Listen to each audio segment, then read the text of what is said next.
हिंदवी स्वराज्याचे संस्थापक छत्रपती शिवाजी महाराजांच्या जयंतीचा उत्साह, किल्ले शिवनेरीसह देशभरात कार्यक्रमांचं आयोजन, पंतप्रधानांसह मान्यवरांनी केलं अभिवादन.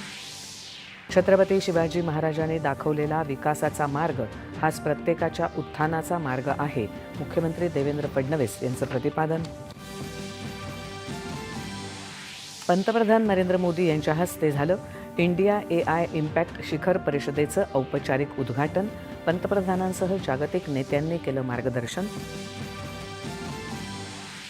कृत्रिम बुद्धिमत्तेला समावेशकता आणि सक्षमीकरणाचं माध्यम बनवून तिच्यासाठी आकाश खुलं करताना तिचं नियंत्रण मानवाकडे कायम राखणं महत्त्वाचं, पंतप्रधानांचं प्रतिपादन.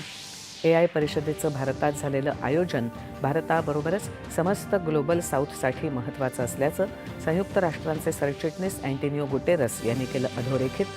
केंद्रीय मंत्री अश्विनी वैष्णव यांच्या उपस्थितीत AI परिषदेत फ्रंटियर AI कमिटमेंट्सचं अनावरण. यात आघाडीच्या कृत्रिम बुद्धिमत्ता कंपन्यांची वचनबद्धता अधोरेखित.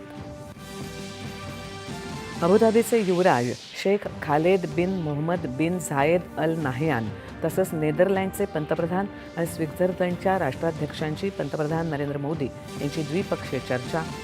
पर्यावरण तज्ज्ञांनी जागतिक पर्यावरण रक्षणाचा विचार करताना कृषी आणि ग्रामीण अर्थव्यवस्थेचाही विचार करावा. क्लायमेट वीकच्या समारोपात राज्यपालांचं आवाहन. MMRDAच्या माध्यमातून ठाणे कल्याणचा कायापालट करून ठाणे मोबिलिटी हब तर कल्याण प्रगत शहरी केंद्र म्हणून विकसित करणार, उपमुख्यमंत्री एकनाथ शिंदे.